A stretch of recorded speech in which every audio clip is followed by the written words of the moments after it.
Você já deve ter ouvido falar expressões como países em desenvolvimento ou países emergentes, ou até mesmo países menos desenvolvidos. Isso está muito comum e demarcado aí nos documentos de organismos da ONU, do Banco Mundial, dos bancos de desenvolvimento, BID, enfim.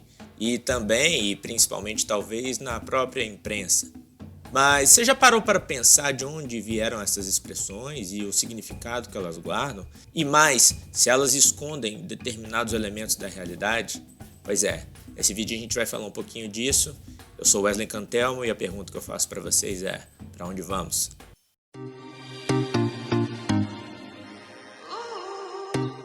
Salve meu povo, eu sou Wesley Cantelmo, esse é o Pra Onde Vamos, o canal para quem se preocupa com os rumos do Brasil.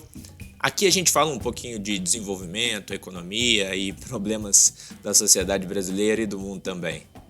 Para ajudar esse trabalho, eu já te peço para deixar o seu like, se inscrever no canal, os recadinhos da paróquia aí de sempre que vocês já estão ligados para quem está acompanhando aí no YouTube. E é o seguinte, esse vídeo aqui é mais um oferecimento do Instituto Economias e Planejamento e é um roteiro adaptado do texto da nossa companheira Isadora Pellegrini, lá na coluna Economia e Democracia do Brasil de Fato Minas. Então, para ler o texto da Isadora, basta que você acesse lá na coluna que você vai ter a oportunidade de verificar também. Pois é, então eu começo te perguntando, quando você lê uma reportagem ou escuta na televisão falando, ou na internet, falando que o Brasil é um país em desenvolvimento, o que vem na sua cabeça? O que é mais natural que viria, certamente, e provavelmente você chegou a pensar nisso, é que existe uma linha de desenvolvimento ou um ranking, né, em que os países estão ali elencados e que, por estar em vias de desenvolvimento ou em processo de desenvolvimento, uma hora ou outra essas outras sociedades, esses países que estão para trás no ranking, vão acabar se encontrando com aquele objetivo do desenvolvimento que pode ser observado em países da Europa e por aí vai. Ou seja, que uma hora esse caminho vai ser completado e que as nações vão viver felizes e caminhar juntas de mãos dadas num mundo desenvolvido e sem as contradições e Uma ideia que também é similar é a do país emergente. Por exemplo, se a gente pega a Índia como exemplo, né, classificado como um país emergente, o que a gente pensa? Que é um país que já ascendeu, que rompeu determinadas barreiras, ou seja, colocou a sua cabecinha para fora ali, né,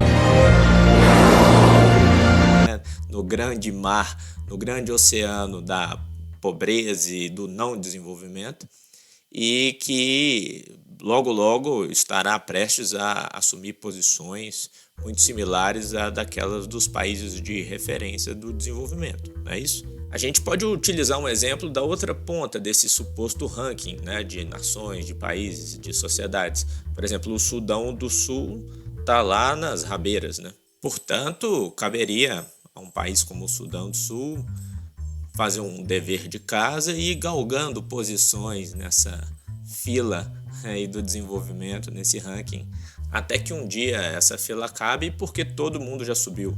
E aí, como eu disse, né, todos dão suas mãos e vão viver felizes nesse mundão de meu Deus. Mas aí eu vou falar uma coisa pra vocês.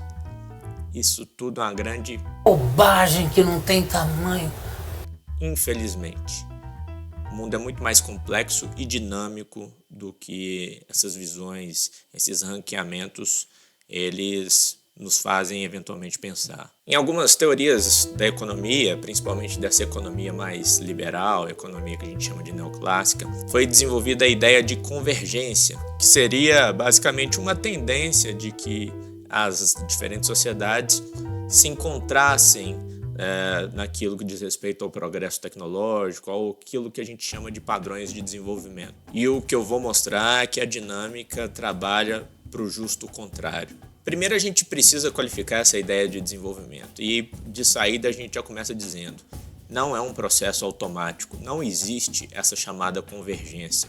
Desenvolvimento é um negócio que exige um esforço monumental, coordenado, um arranjo social e um esforço político, inclusive correndo riscos de represálias, o que está demonstrado na história mundial, significativos. Exige desenvolvimento científico, tecnológico, exige planejamento estatal, exige o estabelecimento de metas claras, objetivas e prazos para o seu cumprimento. E mais do que isso até, exige muito investimento do Estado, um esforço social todo voltado para a mudança de patamar da realidade material de uma sociedade. O que, portanto, exige também a definição de prioridades e, além disso, um arranjo político muito peculiar, o que muitas vezes, na realidade das sociedades periféricas aí no mundo, exige também um grau enorme de enfrentamento junto às elites ou aos grupos de maior poder financeiro, que em geral estão muito confortáveis dentro da estrutura social que lhes permite estar numa posição acima do maior conjunto das pessoas da sua sociedade. Ao mesmo tempo, não existe caminho dos bois, para o desenvolvimento. Não existe receitinha de bolo, receita pronta. Receita de hoje. Na verdade, hoje não tem receita. A sociedade, para que ela mude seu patamar de vida material, ela precisa articular uma série de coisas que são muito peculiares, desde padrões mesmo de convivência até elementos que são muito próprios do território, a própria questão dos biomas, o acesso a recursos naturais, clima, fontes de energia, os desafios civilizatórios mais básicos que afrontam a sua população, como acesso a condições dignas de vida mesmo, em saúde, educação, acesso a saneamento, logística, transporte, mobilidade.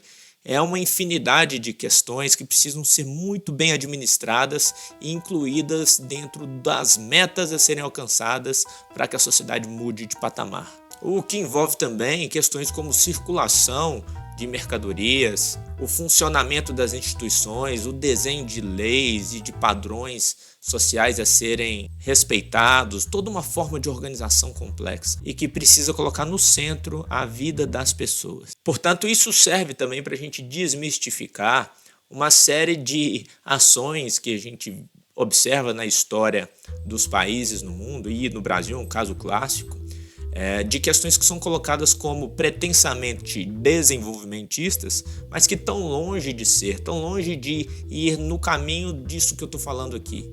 Por exemplo, quando a gente fala de uma exploração abusiva de um bioma com desmatamento, expulsão de populações, fragilização da força de trabalho, muitas vezes se coloca um rótulo de ações desenvolvimentistas para justificar esse tipo de medida, que nada mais faz que agravar as condições de penúria da própria população. Portanto, de desenvolvimento não tem nada. E tem mais. Se desenvolver enquanto uma sociedade, procurando essa elevação de patamar da qualidade de vida das pessoas, requer também um enfrentamento em nível internacional, porque principalmente com mercados globalizados e bastante integrados, a ascensão de uma sociedade pode significar a destruição de um mecanismo de exploração em favor da sociedade que já se coloca como desenvolvida. E é por isso, por esse conjunto de fatores, que a gente defende não a utilização dos termos, como eu disse no início, em desenvolvimento, como se fosse algo natural, ou emergente também, como se fosse algo natural. Não, mas a gente coloca esses países da periferia do sistema capitalista como países subdesenvolvidos. E essa parece ser uma expressão antiga, e eu tenho certeza que você já escutou em algum momento, mas é uma expressão muito cara para a intelectualidade, para toda uma tradição intelectual latino-americana, para explicar a condição dos países que estão aí nas bordas da economia mundial. E aqui a gente continua qualificando a coisa um pouco melhor.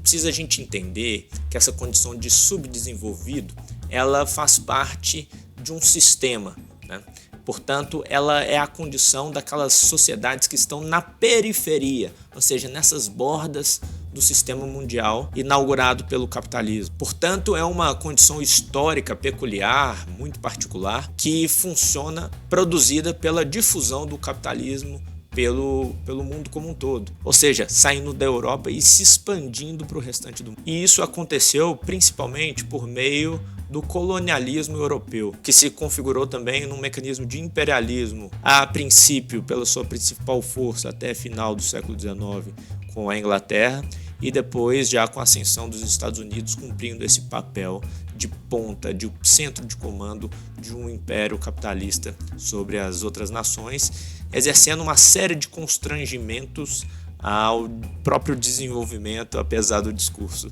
ter sido o contrário. E isso, a grosso modo, funciona da seguinte maneira: a estrutura tecnológica utilizada nos países da periferia, ela se torna dependente dos avanços na metrópole e, posteriormente, nos países tidos como desenvolvidos. E, portanto, mesmo com a independência dos países anteriormente colonizados, as estruturas econômicas estavam tão arraigadas sobre esse viés hierárquico, ou seja, os países da periferia do sistema dependentes daquilo que é produzido tecnologicamente, dos produtos, de toda a produção manufatureira dos países do centro, que ficou difícil para esses países se livrarem desses laços muito bem estabelecidos e que os aprisiona sempre numa condição de pobreza periférica. Ou seja, os países subdesenvolvidos, eles ficam aprisionados numa condição de subalternidade na grande divisão internacional do trabalho. E isso garante realidades muito peculiares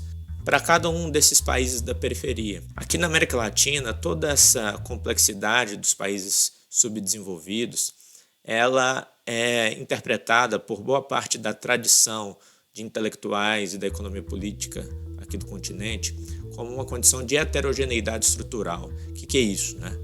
Essa palavra nem nada mais é do que a convivência entre diferentes padrões econômicos, com bolsões de pobreza, convivendo com centros de comando e comercialmente vinculados às economias centrais, principalmente para exportação de commodities ou produtos primários nessas economias. E com isso, nas economias subdesenvolvidas, elas também conseguem absorver boa parte do desenvolvimento tecnológico, mas como consumidores, para atender os interesses dessas elites que comandam essa economia primária, ao passo que grandes grupos populacionais e organizados no território muitas vezes sequer têm acesso ao básico, a saneamento, a infraestruturas públicas, enfim, ao próprio acesso a um consumo tecnológico mais avançado e por aí vai. Também é muito característico dessas economias subdesenvolvidas a convivência com grandes taxas de desemprego, pessoas arrancadas das suas condições muito básicas de reprodução na terra, por exemplo, como agricultores, são destinados a espaços urbanos, mas sem acesso a empregos de qualidade, até porque essas economias do sistema subdesenvolvido, ela sequer produz oportunidades de empregos mais qualificados. E mesmo quando as taxas de desemprego ficam relativamente baixas, isso também não significa muita coisa, porque como a estrutura produtiva desses países estão aquém daquilo que se vê no centro do mundo capitalista, em termos de tecnologia, de empresas que operam com inovações e que, portanto, exigem uma maior qualificação e, consequentemente, funcionam com níveis de rentabilidade maior, significa que os empregos são de baixa qualidade ou com um alto grau de informalidade. E é claro, se é assim, a gente está falando de sociedades com alto grau de desigualdade social. E por isso, o trabalho vale menos nessas sociedades, ao passo que suas elites, e eu nem gosto de utilizar essa palavra, porque eu acho que a gente precisa disputar ela para outra conotação, mas essa turma de endinheirados que consegue se estabelecer numa posição vantajosa nesse tipo de sociedade, ganha muito com a pobreza dos outros e aquilo que eles conseguem comercializar com o mundo desenvolvido. Portanto, aqui a gente lembra um intelectual de primeira linha, referência para todo mundo que quer entender o Brasil, dentre outros, que é o Celso Furtado, que vai dizer que o subdesenvolvimento não é uma etapa, mas uma condição estrutural. Portanto, não tem nem que fazer ranking de países que estão mais ou menos desenvolvidos. Tem aqueles que estão ganhando em cima do sofrimento dos outros e tem os que estão perdendo. Logo, o desenvolvimento e o subdesenvolvimento são dois lados da mesma moeda. E mais do que isso, essa moeda ela é perfeita para o funcionamento do capitalismo, para a reprodução do capitalismo. Mas isso em detalhes fica para um outro vídeo, se vocês quiserem que eu faça, comenta aqui. As sociedades possuem trajetórias de construção, de formação que são muito distintas. Aquilo que aconteceu na história da Europa não é aquilo que levou ao estabelecimento do capitalismo aqui na América Latina, muito antes pelo contrário. Na Europa o capitalismo nasce das próprias contradições que existiam lá, e isso aquele velho barbudo muito inteligente do século XIX já explicou. E na América Latina, por exemplo, mas isso serve também para boa parte das periferias do mundo, o capitalismo se impõe como uma força de guerra das economias europeias, que nunca foram exploradas ou passaram por situações similares como as que a gente pode observar nas histórias da América Latina, da África, da Ásia. E é claro, tem exceções, por exemplo, o Japão, mas que nada mais foi do que a replicação de um mecanismo de exploração regional, ou seja, colonialismo regional, inclusive alimentado e dividindo seus ganhos, principalmente com os Estados Unidos. Aliás, a gente pode falar a mesma coisa dos Estados Unidos com relação à América Latina. Bom, mas tem outras exceções, a gente pode elencar os casos de países como a China e outros países ali do Sudoeste Asiático. Mas todos esses processos envolveram arranjos políticos que lhes permitiram romper de uma maneira muito intensa com o mecanismo de exploração colonial, inclusive com processos revolucionários vigorosos e mecanismos político-institucionais muito peculiares, com bastante planejamento e com metas muito claras. E mais do que isso até, com a disposição muito evidente de correr riscos nesse grande jogo geopolítico internacional. Bom, e esse abandono do termo subdesenvolvimento, inclusive, tem relação com esse quadro da geopolítica, né? Fica muito evidente que com a queda da União Soviética e a suposta vitória, né, do modelo ocidental de economia capitalista, entre aspas, livre, que começa a minar, inclusive intelectualmente e discursivamente, nessa construção da simbologia dos processos pelos quais as nações ainda passariam, a noção de subdesenvolvimento vai sumindo e em seu lugar vai sendo colocado discursivamente expressões que dão a entender um certo grau de naturalização de um processo que é uma grande promessa que nunca vai ocorrer. Ou seja, em desenvolvimento, emergente, como se o processo de desenvolvimento não exigisse um grau de ruptura, de enfrentamento radical e audacioso por parte das sociedades que almejam se libertar dos seus processos de controle. E a linguagem, pessoal, é fundamental. A gente não pode esquecer que a escolha do vocabulário, das palavras a serem utilizadas, ela faz parte de um jogo ideológico fundamental, no qual estão guardados aí diversos interesses políticos. Então eu te convido a refletir em torno desse conceito, desse termo, subdesenvolvimento, que na interpretação dessa escola latino-americana de economia política é um termo que guarda essa condição de imobilidade imposta, de algo que foi construído para ser daquela forma e que limita demais os potenciais da vida humana nessas regiões, como aqui no nosso país. Nós vamos ter que quebrar o pau. Pisapé é uma invenção dos deuses, pega aí! Para sair dessa condição. E é fazer isso tanto interna quanto externamente, que para sair dessa condição de subdesenvolvido, nós vamos ter que lidar com riscos que não tem receita de bolo e muito menos regrinhas técnicas que parecem estar ali escritas no manual das boas práticas e das boas condutas de funcionamento do Estado, por exemplo. E é por isso que eu não consigo aceitar manifestações como essa aqui, por exemplo. Quer dizer que a gente, no Tesouro Nacional, entende a importância das políticas públicas de saúde e educação. Acho que não tem como ser contra isso. A gente entende que são agendas fundamentais para o desenvolvimento humano das pessoas do Brasil. A questão é que no Tesouro Nacional a gente, obviamente, tem uma preocupação com a condução da política fiscal, com o equilíbrio das contas públicas, que é uma agenda que o ministro da Fazenda, Fernando Haddad, tem dado bastante destaque.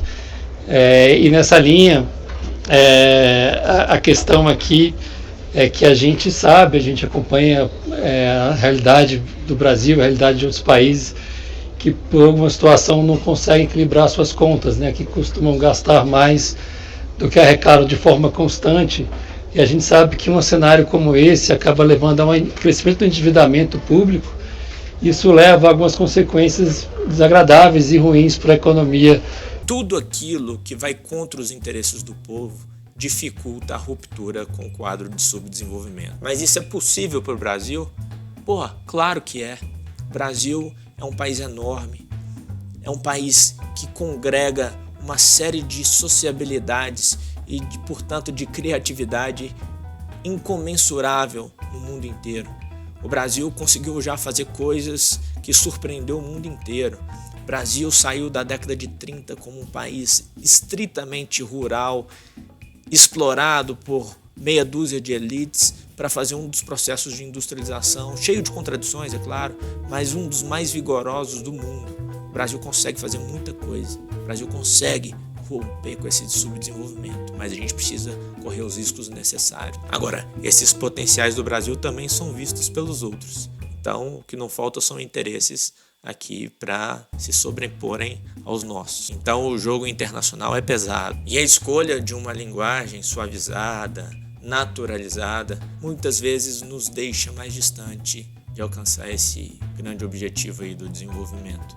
É, portanto, trazer para o nosso léxico, para a nossa linguagem cotidiana, para as palavras que a gente fala aqui, papo reto com as pessoas, essa ousadia e essa necessidade, inclusive essa honestidade com relação à nossa condição de subdesenvolvido. Esse vídeo é também um tributo à memória, à vida e ao legado da grande economista, pensadora intelectual, política, Maria da Conceição Tavares, que faz parte desse quadro de intelectuais que pensaram o subdesenvolvimento e particularmente a realidade da América Latina e do Brasil. E ela cumpriu seu papel de disputar linguagem, de disputar política no cotidiano, se candidatou, foi deputada, enfim, a mulher foi porreta demais. E seu legado precisa ser honrado por nós, moçada.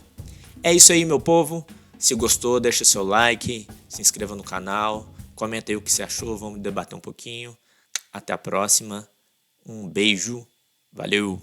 A economia que diz que precisa primeiro estabilizar, depois crescer, depois distribuir, é uma falácia. E tem sido uma falácia. Nem estabiliza, cresce aos solavancos e não distribui. E esta é a história da economia brasileira desde o pós-guerra. Ou não é? E ver os meus queridos amigos, que junto comigo durante anos disseram que isto não era correto, que tinha que fazer ao mesmo tempo estabilização, crescimento e distribuição. É uma das maiores dores da minha vida. E é isto, é dor, mas também é raiva e, portanto, energia para lutar por aquilo que o velho Bob e todos os jovens, este menino que está aqui, caladinho, quase não falou, e muitos ainda acreditam. Você, se não se preocupa com a justiça social, com quem paga a conta, você não é um economista sério. Você é um tecnocrata.